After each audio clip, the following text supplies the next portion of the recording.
CBSE board പേപ്പറിൻ്റെ +2 board പേപ്പറിൻ്റെ set 3യുടെ multiple choice questions നമുക്കൊന്ന് ചെയ്ത് നോക്കാം. നോക്കൂ. ഫസ്റ്റ് ക്വസ്റ്റ്യൻ നോക്കാം. A beam of light of wavelength 720 nanometer in air enters water of refractive index 4/3. Its wavelength in water will be. Yes, അപ്പോൾ നമ്മൾ പഠിച്ചിട്ടുണ്ട് റിഫ്രാക്റ്റീവ് ഇൻഡെക്സ് വേവ് ലെങ്തിൻ്റെ ടേംസിൽ നിങ്ങൾക്ക് അറിയാം. റിഫ്രാക്റ്റീവ് ഇൻഡെക്സ് വേവ് ലെങ്തിൻ്റെ ടേംസിൽ പറയുകയാണെങ്കിൽ refractive index n is equal to lambda wavelength in air divide by wavelength in medium ആണ്. മീഡിയം ഇവിടെ വാട്ടർ ആണ്. അപ്പം നമുക്ക് ലാംഡ വാട്ടർ ആണ് ഫൈൻഡ് ചെയ്യേണ്ടത്. എയറിലത് തന്നിട്ടുണ്ട്. ഓക്കെ, എയറിൽ തന്നിട്ടുള്ളത് 720 നാനോമീറ്റർ എന്നാണ്. ഡിവൈഡ് ബൈ റിഫ്രാക്റ്റീവ് ഇൻഡെക്സ് 4/3 എന്ന്. അപ്പോൾ 3 മേലേക്ക് പോയി. ഓക്കെ, അപ്പോൾ നമുക്ക് ഇത് 4 കട്ട് ചെയ്യുമ്പോൾ 180 കിട്ടും into 3. Okay, answer is 540 nanometre. That is the answer. Okay, അപ്പോൾ ഈസി ക്വസ്റ്റ്യൻ. നെക്സ്റ്റ്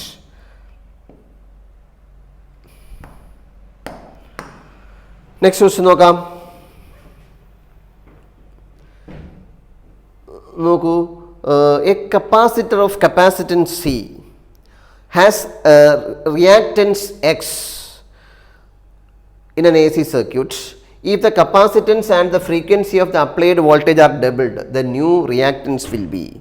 ഓക്കെ, അപ്പോൾ റിയാക്റ്റൻസ്, കപ്പാസിറ്റീവ് റിയാക്റ്റൻസ് നിങ്ങൾ പഠിച്ചിട്ടുണ്ട്. കപ്പാസിറ്റീവ് റിയാക്റ്റൻസിൻ്റെ ഇക്വേഷൻ നിങ്ങൾക്ക് അറിയാം.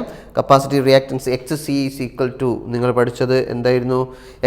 Capacitive reactance XC is equal to 1/C ഒമേഗയാണ്. അപ്പോൾ ഒമേഗന് 2πν ആണല്ലോ. അപ്പോൾ ഞാനിതാ X is equal to capacitive reactance XC is equal 1/ωc ആണ്. ദാറ്റ് ഈസ് 2πν ഇൻറ്റു C എന്നാണ്. അപ്പോൾ പുതിയത് X ഡാഷ് എന്ന് കൊടുക്കുക. പുതിയ ന്യൂ റിയാക്റ്റൻസ് 1/2π. ഫ്രീക്വൻസി ഡബിൾ ചെയ്തു എന്ന് ക്വസ്റ്റ്യനിൽ പറയുന്നുണ്ട്. കപ്പാസിറ്റൻസും ഡബിൾ ചെയ്തു. അപ്പോൾ ഇത് 2ν എന്നാവും, കപ്പാസിറ്റൻസും 2C എന്നാവും. യെസ്, അപ്പോൾ 2 × 2, ഈ 2 രണ്ടും കൂടെ പുറത്തേക്ക് ഇട്ടു. ബാക്കിയൊക്കെ സെയിം തന്നെ അല്ലേ, ഇങ്ങനെ വരും. അപ്പോൾ ഈ കാണുന്ന ഇതെന്താവും? നമ്മുടെ X ആവും. അപ്പോൾ X dash becomes equal to X/4. This is the answer. Yes, നമുക്ക് നോക്കാം ഉണ്ടോയെന്ന് നോക്കിക്കേ. ഓപ്ഷൻ നോക്കിക്കേ, ഉണ്ടോ? ഓപ്ഷൻ ഉണ്ട്. Option D X/4. Next question, third ക്വസ്റ്റ്യനിലേക്ക് മൂവ് ചെയ്യാം. തേർഡ് ക്വസ്റ്റ്യൻ നോക്കൂ. 4 point charges Q each are held at the 4 corners of a square of side L. The amount of work done in bringing a charge plus Q from infinity to the center of the square will be. Okay, അപ്പോൾ നമുക്ക് find ചെയ്യേണ്ടത് work done ആണ്. Work done നിങ്ങൾക്ക് അറിയാവുന്നതാണ്, പറയാം. Work done എന്ന് പറയുമ്പോൾ ഏതാണ് എങ്ങനെയാണ് എന്നറിയാം. നിങ്ങൾ പഠിച്ചിട്ടുണ്ട്. Work done is equal to ഒരു പോയിന്റിലെ ഒരു ചാർജിനെ ഇൻഫിനിറ്റിയിൽ നിന്നും കൊണ്ടുവരാൻ വേണ്ട work done is equal to ആ പോയിന്റിലെ പൊട്ടൻഷ്യൽ ഇൻറ്റു ചാർജാണ് വരിക. അപ്പോൾ അത് നമുക്ക് നോക്കാം. എന്താ work done W is equal to അവിടുത്തെ പൊട്ടൻഷ്യൽ ഇൻറ്റു ചാർജ്.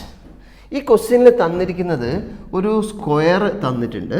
ആ സ്ക്വയറിൻ്റെ എല്ലാ കോർണറിലും Q ഇങ്ങനെ വെച്ചിട്ടുണ്ട് എന്ന് പറഞ്ഞിരിക്കുകയാണ്. ഒരു സൈഡ് L ആണെന്നും പറഞ്ഞിട്ടുണ്ട്. ഇതിൻ്റെ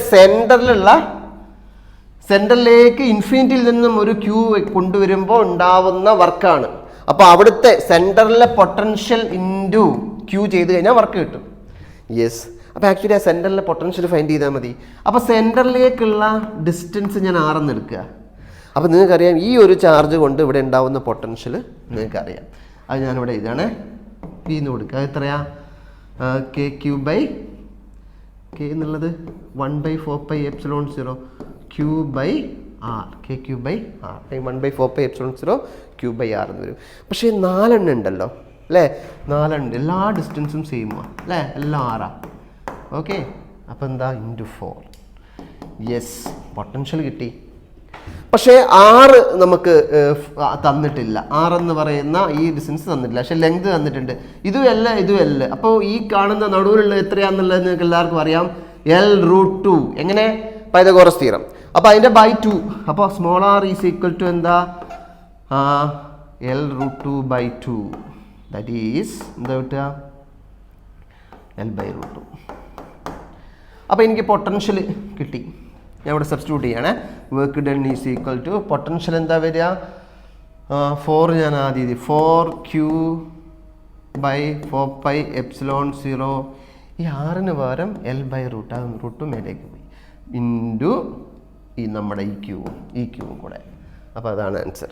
അപ്പോൾ ഈ 4ഉം കട്ടായി. അപ്പോൾ work done is equal to എന്ത് വരും, ഈ Q ഇൻറ്റു Q എന്താ, Q²√2/πε0L, Q²√2/πε0L. യെസ്, അതാണ് വർക്ക്. ഇനി നമുക്ക് ഓപ്ഷനിലേക്ക് നോക്കാം എന്തൊക്കെയാ ഉള്ളത് എന്നുള്ളത്. യെസ്, ഓപ്ഷൻ അതാ കിടക്കുന്നത്. എന്താ നോക്കിയേ, വേണ്ട, √2 Q²/πε0L, that is the answer. ഉണ്ടോ, Q²√2/πε0L. Okay, yes. അപ്പം നെക്സ്റ്റ് ക്വസ്റ്റ്യൻ നോക്കാം. ഓക്കെ, അടുത്ത ക്വസ്റ്റ്യൻ നോക്കൂ. അടുത്ത ക്വസ്റ്റ്യൻ നമ്മുടെ A metal sheet is inserted between the parallel plate capacitor of capacitance C. If the sheet partially occupies the space between the plates, the capacitance, okay, yes. ആ question ചിലർക്കൊക്കെ സംശയം ഉണ്ടാക്കിയിട്ടുണ്ട്. എന്താ question ചോദിച്ചിരിക്കുന്നത്, ഒരു കപ്പാസിറ്റർ ഉണ്ട്, ആ കപ്പാസിറ്റർ ഇങ്ങനെയാണ്, അതിൻ്റെ പ്ലേറ്റ്സിൻ്റെ ഇടയിലുള്ള സെപ്പറേഷനാണ് D, അതിൻ്റെ ഇടയിൽ പാർഷ്യലായിട്ട് ഒരു മെറ്റൽ പീസ് വെച്ചിട്ടുണ്ട്, മെറ്റൽ പ്ലേറ്റ്. ഇവിടെ മെറ്റൽ പ്ലേറ്റ് എന്ന് പറഞ്ഞാൽ ഒരു കണ്ടക്ടറാണ്. അപ്പോൾ അവിടെ അതിനകത്ത് ഇലക്ട്രിക് ഫീൽഡ് ഉണ്ടാവില്ല. അപ്പോൾ ഈ T എന്ന് പറയുന്ന ഒരു തിക്നെസ്, ഇപ്പം നമ്മളോട് പറയുക തിൻ ഷീറ്റ് അല്ല പറഞ്ഞിരിക്കുന്നത്, പാർഷ്യലി ഒക്യുപ്പൈസ് എന്ന് പറഞ്ഞിട്ടുണ്ട്. അപ്പോൾ അത്യാവശ്യം തിക്നെസ് ഉള്ള ഷീറ്റാണ്. ഇതിൻ്റെ കപ്പാസിറ്റൻസ് കണ്ടുപിടിച്ച് കഴിഞ്ഞാൽ കിട്ടുന്നതാണെന്ന് ε0A/d - T എന്നാ. ആദ്യം C എന്നുള്ളത് എന്താ, ε0A/d ആയിരിക്കും അല്ലേ. അതാണ് പാരലൽ പ്ലേറ്റ് കപ്പാസിറ്റൻസ് ഇക്വേഷൻ. ഈ തിൻ ഷീറ്റ് വയ്ക്കുമ്പോൾ ε0A/d - T എന്ന് പറയും. അപ്പോൾ ഡിനോമിനേറ്ററിൽ നിന്ന് സെർട്ടൻ ക്വാണ്ടിറ്റി സബ്ട്രാക്ട് ചെയ്യപ്പെടുകയാണ്. അപ്പോൾ ഈ C' must be greater than C. അപ്പോൾ കപ്പാസിറ്റൻസ് ഇൻക്രീസ് ചെയ്യും. Okay, yes. അപ്പോൾ ഇതിൽ ചിലർക്ക് കൺഫ്യൂഷൻ ഉണ്ട്. ഫസ്റ്റ് സെറ്റിൽ ഈ ക്വസ്റ്റ്യൻ ഉണ്ടായിരുന്നു, അതിലെ കീഴിൽ ചിലർ ഡൗട്ട് അടിച്ചിട്ടുണ്ട്, എന്ത് മെറ്റൽ പീറ്റ് വെച്ച് കഴിഞ്ഞാൽ കപ്പാസിറ്റൻസ് മാറില്ല എന്നൊക്കെ. പക്ഷേ നിർബന്ധമായിട്ടും മനസ്സിലാക്കുക, അത് മാറിയിരിക്കും. അത് ഇങ്ങനെയാണ് മാറുക, increases, becomes greater than C. Option B. Option B വരും. നെക്സ്റ്റ് ക്വസ്റ്റ്യൻ, ഫോർത്ത് ക്വസ്റ്റ്യൻ നോക്കൂ. ഫോർത്ത് ക്വസ്റ്റ്യനിൽ എന്തൊക്കെയാ, നമ്മുടെ ഒരു സർക്യൂട്ടാണ് അല്ലേ, എഫക്റ്റീവ് റെസിസ്റ്റൻസ് കാണുന്ന ഒരു സർക്യൂട്ടാണ്. ഇതും ചിലർക്കൊരു കൺഫ്യൂഷൻ ഉണ്ടാക്കിയിട്ടുണ്ട്. നോക്കാം എന്തൊക്കെയാ ഇത് നോക്കിക്കേ. 4 റെസിസ്റ്റേഴ്സ് ഇങ്ങനെ സർക്യൂട്ടിൽ കൊടുത്തിട്ടുണ്ട്. ഈ കീ ഓപ്പൺ ആണ്. എൻ്റെയും ബിൻ്റെ ഇടയിലുള്ള എഫക്റ്റീവ് റെസിസ്റ്റൻസ് ആണ് നമുക്ക് ഫൈൻഡ് ചെയ്യേണ്ടത്. ബട്ട് ഇവിടെ കീ ഓപ്പണാണ്. ഓക്കെ, കീ ഓപ്പണായെന്ന് പറഞ്ഞു കഴിഞ്ഞാൽ അവിടെ എൻ്റെയും ബിൻ്റെ ഇടയിൽ സർക്യൂട്ട് ബ്രേക്ക് ചെയ്തിരിക്കുക എന്ന് വെച്ച് കഴിഞ്ഞാൽ അത് കണക്റ്റഡ് അല്ല. അപ്പോൾ എൻ്റെയും ബിൻ്റെ ഇടയിലാണ് എൻ്റെ ബിൻ്റെ ഇപ്പുറത്ത് ഈ സൈഡിൽ കൂടെയാണ് ബാറ്ററി അഥവാ കണക്ട് ചെയ്യുകയാണെങ്കിൽ കറണ്ട് ഫ്ലോ ഉണ്ടാകുക കേട്ടോ. അപ്പോൾ ഇവിടെ കെ ഓപ്പൺ ആണ്, കറണ്ട് ഫ്ലോ ഇല്ല. അപ്പം നിങ്ങൾ ചെയ്യേണ്ടത് ഇത് എയിൽ നിന്നുള്ള ഈ റെസിസ്റ്റൻസിനെ ഞാനിത് ഇങ്ങനെ വരച്ചു. ഇതാണ് ആ റെസിസ്റ്റൻസ്. പിന്നെ നോക്കൂ നിങ്ങൾ, ഇത് ഈ പോയിന്റ് അത് 3 ഇതും എല്ലാം ഈ 4 പോയിന്റുകളും ബി എന്ന് തന്നെ പോയിന്റാണ്, കോമൺ പോയിന്റ്, അതിനിടയിലൊന്നുമില്ല. അപ്പോൾ അതിനിടയിലാണ് ഈ 3 എണ്ണം. ഇത് കണ്ടോ, ഈ 3 റെസിസ്റ്റൻസും പാരലാണ്. അപ്പോൾ ഞാൻ ആ 3 റെസിസ്റ്റൻസിൻ്റെയും പാരലാകുമ്പോൾ അത് R/3 എന്ന് വരും. അതാണ് ബി. ഓക്കെ, അപ്പോൾ എൻ്റെയും ബിൻ്റെ ഇടയിലുള്ള റെസിസ്റ്റൻസ് ഇത്രയാണ് വരിക. അപ്പോൾ ഇതിൻ്റെ എഫക്റ്റീവ് എന്ന് പറഞ്ഞാൽ RAB എന്ന് പറഞ്ഞു കഴിഞ്ഞാൽ R+R/3. അതെന്താ 4R/3. That is the answer. 4R/3. Option D is the answer. Okay, ചിലർക്കൊരു സംശയമുണ്ട്, ഈ എൻ്റെയും ബിൻ്റെ ഇടയിലാകുമ്പോൾ ഈ കീ ഉണ്ടല്ലോ, കീ ഓപ്പൺ ആണ്. അപ്പോൾ എന്താ റെസിസ്റ്റൻസ് ഇൻഫിനിറ്റ് അല്ലേ? ഓപ്ഷൻ ഇവിടെ ബി കൊടുത്തിട്ടുണ്ട്, അത് നിങ്ങളെ കൺഫ്യൂസ് ചെയ്യാൻ വേണ്ടി തന്നതാണ്. അപ്പോൾ അത് നോക്കേ വേണ്ട. നിങ്ങൾ എൻ്റെയും ബീൻ്റെ ഇടയിലുള്ള സർക്യൂട്ടിൻ്റെ റെസിസ്റ്റൻസ് സർക്യൂട്ടിൻ്റെതാണ് ചോദിച്ചിരിക്കുന്നത്. ഇപ്പം നമ്മൾ സാധാരണ ഇതാ ഈ കാണുന്നതാണ് എൻ്റെയും ബീൻ്റെ ഇടയിലെ റെസിസ്റ്റൻസ് എത്രയാണെന്ന് ചോദിച്ചാൽ നമ്മൾ ഇൻഫിനിറ്റ് എന്ന് പറയില്ലല്ലോ. ആ ഒരു മീനിങ് ആണ് ഈ സർക്യൂട്ടിനുള്ളത്. അതുകൊണ്ട് ഒരു കാരണവശാലും option D is the correct answer. B ആവില്ല. നെക്സ്റ്റ് ക്വസ്റ്റ്യൻ നോക്കാം.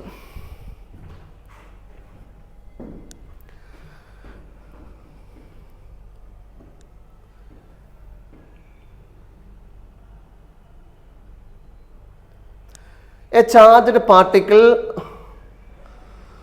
gains a speed of 10⁶ meter per second when accelerated from rest through a potential difference of 10 kilovolt. It enters a region of magnetic field 0.4 Tesla that V perpendicular to B. The radius of circular path traveled by the particle is. Okay, അപ്പം നിങ്ങൾക്ക് നമ്മൾ paper 1ലും paper 2ലൊക്കെ ചോദിച്ച question തന്നെയാണത്. അപ്പം നമ്മൾ ഒന്നുകൂടി ചെയ്ത് കാണിച്ചു തരാം. അപ്പോൾ നമുക്കറിയാം നമ്മൾ perpendicular magnetic field charge particle move ചെയ്യുക. അപ്പോൾ mv²/r കൊടുക്കുന്നത് എന്തായിരിക്കും? QVB ആയിരിക്കും. അപ്പോൾ കൈനറ്റിക് എനർജി അക്വയർഡ് ഇവിടെ ആ ഒരു Q എന്ന് പറയുന്ന ഒരു ചാർജിനെ V പൊട്ടൻഷ്യൽ ഡിഫറൻസ് വെച്ച് കഴിഞ്ഞാൽ അതെന്ത് ചെയ്യും? എനർജി അക്വയർ ചെയ്യും. അപ്പോൾ അതുകൊണ്ട് ആ കൈനറ്റിക് എനർജീനെ നമുക്ക് ഇവിടെ ഫൈൻ ഗിവൺ ആണ്. അതുകൊണ്ട് ഇവിടെ 2 കൊടുത്തു കഴിഞ്ഞാൽ അടിയിലും 2 കൊടുത്തു കഴിഞ്ഞാൽ ഇതിനെ നമുക്ക് എന്താക്കാം? കൈനറ്റിക് എനർജിയാക്കി മാറ്റാം. അത് നമ്മൾ തിങ്ക് ചെയ്യുക. അപ്പോൾ kinetic energy that is kinetic energy എന്താ? Q×V കേട്ടോ. Kinetic energy acquired. അപ്പോൾ ഏതൊരു ചാർജും Q പൊട്ടൻഷ്യൽ ഡിഫറൻസിൽ വെച്ച് കഴിഞ്ഞാൽ അതുണ്ടാകുന്ന കൈനറ്റിക് എനർജി Q×V ആണ്. By R is equal to ഈ V എന്താ? പൊട്ടൻഷ്യലാണ്. ഞാൻ കുറച്ച് വലുതാക്കി എഴുതാണേ പൊട്ടൻഷ്യൽ. ഇതെന്താ? ഇത് സ്മോൾ ലെറ്റർ V ആണ്. എന്ന് വെച്ച് കഴിഞ്ഞാൽ വെലോസിറ്റി ആണ് അല്ലെ സ്പീഡാണ്. ബൈ 2. ഓക്കെ. അപ്പോൾ എനിക്ക് വേണ്ടത് ഈ Q കട്ടായി പോയി അല്ലേ? Q കട്ടായി. എനിക്ക് വേണ്ടത് എന്താ? ഈ സ്മോൾ R. അപ്പോൾ R ഇസ് ഈക്വൽ ടു ഈ 2 അങ്ങോട്ട് പോയി 2V ബൈ VB. 2V എന്ന് പറയുന്നത് 10 കിലോവാട്ട്. അപ്പോൾ 10 × 10⁴ ബൈ വെലോസിറ്റി 10⁶ ആണ് തന്നത്. മറ്റത് 0.4 ടെസ്ലയും കേട്ടോ. അപ്പോൾ ഇങ്ങനെ വരും. ഇത് കട്ട് ചെയ്ത ആൻസർ കിട്ടും കേട്ടോ. 10⁵ ആണ്. അത് കട്ടായി. ഇവിടെ 10 ആണ് കേട്ടോ. 4 അപ്പോൾ 2/4 അപ്പം എന്ത് കിട്ടും? 0.05 മീറ്റർ എന്ന് കിട്ടും. ദാറ്റ് ഈസ് 5 സെൻറ്റിമീറ്റർ എന്ന് കിട്ടും. Okay, that is the answer. Option എത്ര? B. Option B is the answer. Okay, then next question നോക്കാം.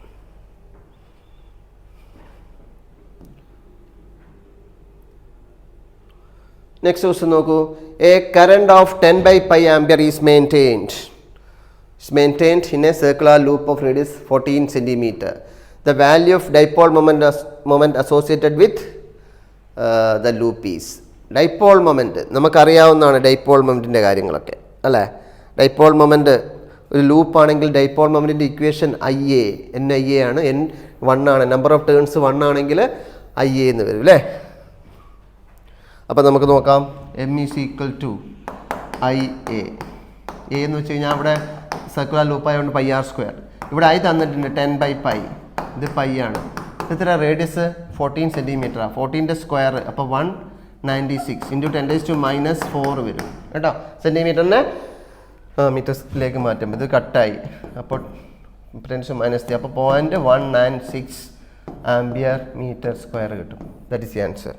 അപ്പോൾ നമുക്ക് ഓപ്ഷൻ നോക്കിക്കേ ഉണ്ടല്ലോ. Option C is the answer. C ആണ് ആൻസർ വരിക. നെക്സ്റ്റ് ക്വസ്റ്റ്യൻ ഡയറക്റ്റ് ആയിരുന്നു. Which of the following rays coming from the sun plays an important role in maintaining the earth warm. അപ്പോൾ അത് ഡയറക്റ്റ് ഒരു ഡാറ്റാ ബേസ്ഡ് ക്വസ്റ്റ്യൻ ആയിരുന്നു. അപ്പോൾ earth വാമായി നിർത്തുന്നത് എന്താ? ഹീറ്റ് വേവ് എന്ന് പറയപ്പെടുന്ന ഏതാ? ഇൻഫ്രാറെഡ് IR റേസ് ആണ്. അപ്പോൾ നമുക്ക് ഓപ്ഷൻ എ കിട്ടും. Next, the dimensions of μ epsilon raised to -1 വേറെ എപ്സിലോൺ പെർമിറ്റിവിറ്റി, മ്യൂ പെർമിയബിലിറ്റി. അപ്പോൾ അത് EM വേവിൽ നമ്മൾ പഠിച്ചിട്ടുണ്ട്. ഇലക്ട്രോ മാഗ്നറ്റിക് വേവിനകത്ത് നമ്മൾ പഠിച്ചു വെലോസിറ്റി ഓഫ്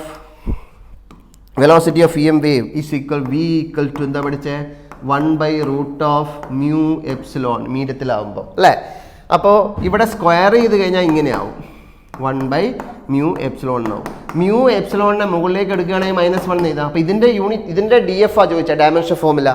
അപ്പോൾ വെലോസിറ്റിയുടെ ഡയമെൻഷൻ ഫോർമുല LT⁻⁻1 അതിൻ്റെ സ്ക്വയർ അതെന്താ L²T⁻². ഇതാണ് നമുക്ക് ചോദിച്ചിരിക്കുന്നത്. എമ്മിൻ്റെ ഫോർമുല ഇതാണെങ്കിൽ m⁻0 L²T⁻². നോക്കിക്കേ, ഇത് കണ്ടോ ഓപ്ഷൻ ബിയിൽ ഇതാ കിടക്കുന്നത്.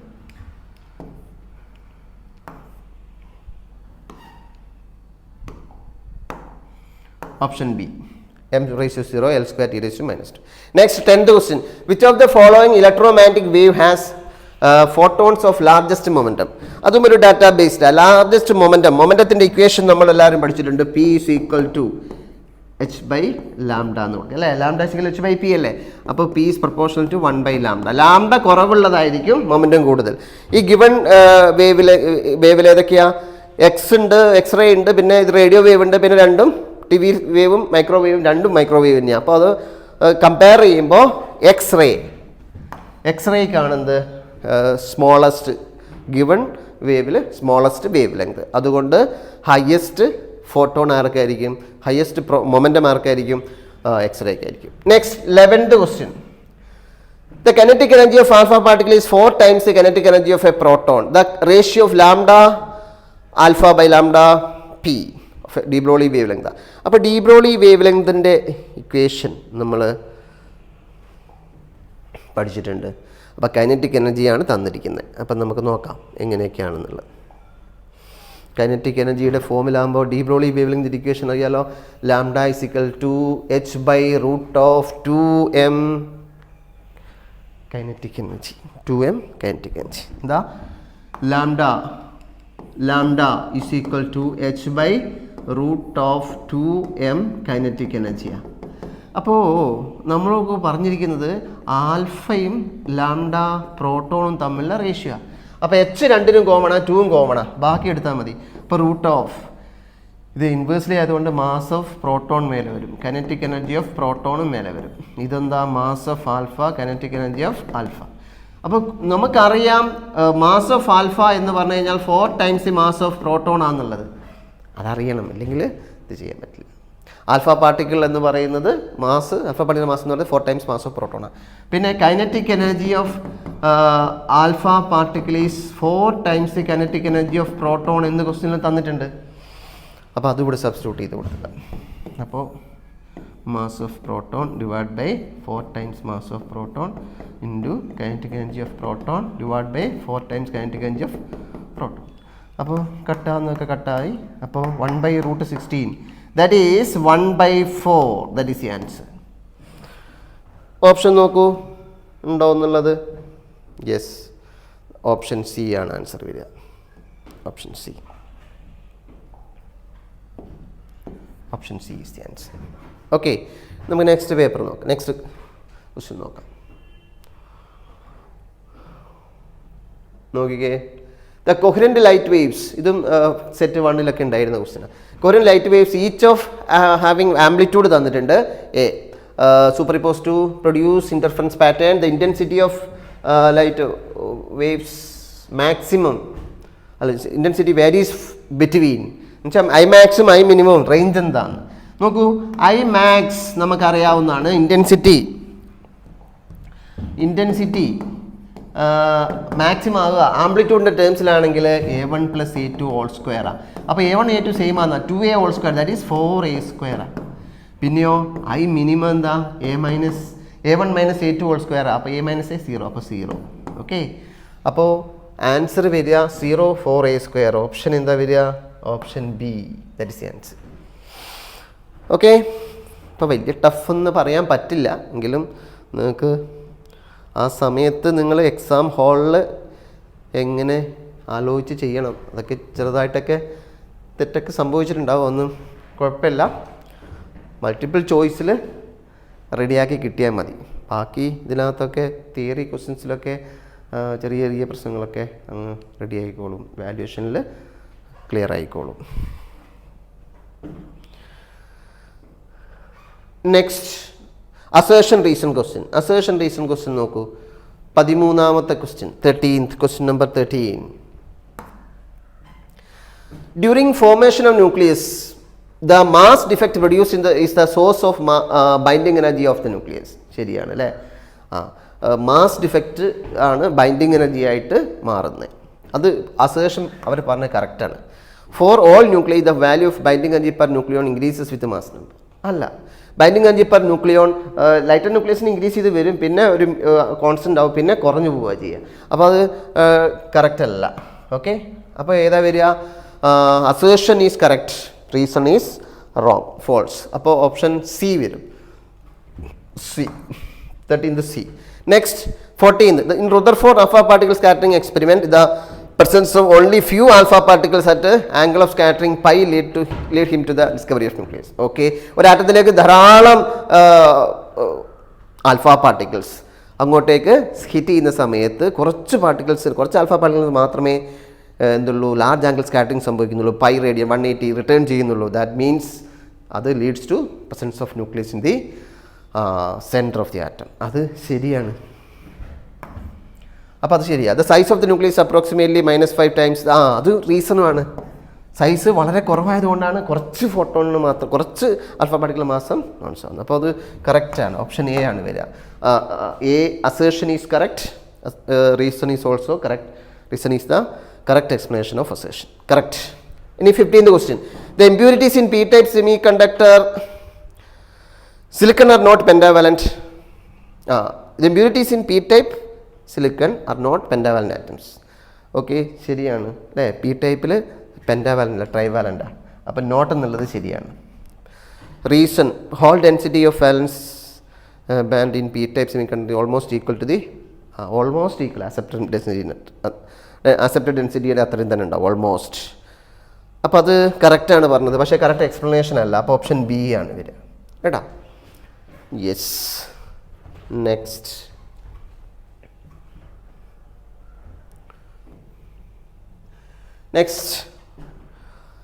the Balmer series in hydrogen atom spectrum is formed when the electron jumps from higher energy state to the ground state. Ground സ്റ്റേറ്റിലേക്ക് വരികയാണെങ്കിൽ അത് ലൈമാനാ, ബാൾമർ അല്ല. That's wrong. പിന്നെ reason in Bohr's model hydrogen atom the electron and jump between successive ഓർബിറ്റ്സിൽ മാത്രമേ jump ചെയ്യാൻ പറ്റുന്നുള്ളൂ, അല്ല. അപ്പോൾ രണ്ടും റോങ്ങാ. അങ്ങനെ ഒരു ഓപ്ഷൻ ഇല്ലേ? ഉണ്ടല്ലോ. ഏതായിരിക്കും? ഡി ആയിരിക്കും. ഓക്കെ അല്ലേ? അങ്ങനെ ഒരു ഓപ്ഷൻ ഇല്ലെന്ന് നോക്കിയേ. Yes, D. Both assertion are false. Yes. അത്രയാണ് നമ്മുടെ ഇതിനകത്തുള്ള multiple choice assertion reason questions. അപ്പോൾ ഇനി നമുക്ക് നെക്സ്റ്റ് അതിൻ്റെ ബാക്കി സെക്ഷൻ ബിയും സെക്ഷൻ സിയും സെക്ഷൻ ഡിയും ഇയും ഫുള്ളായിട്ട് അടുത്ത വീഡിയോസിൽ 3 സെറ്റിൻ്റെതും വരും. Okay, thank you.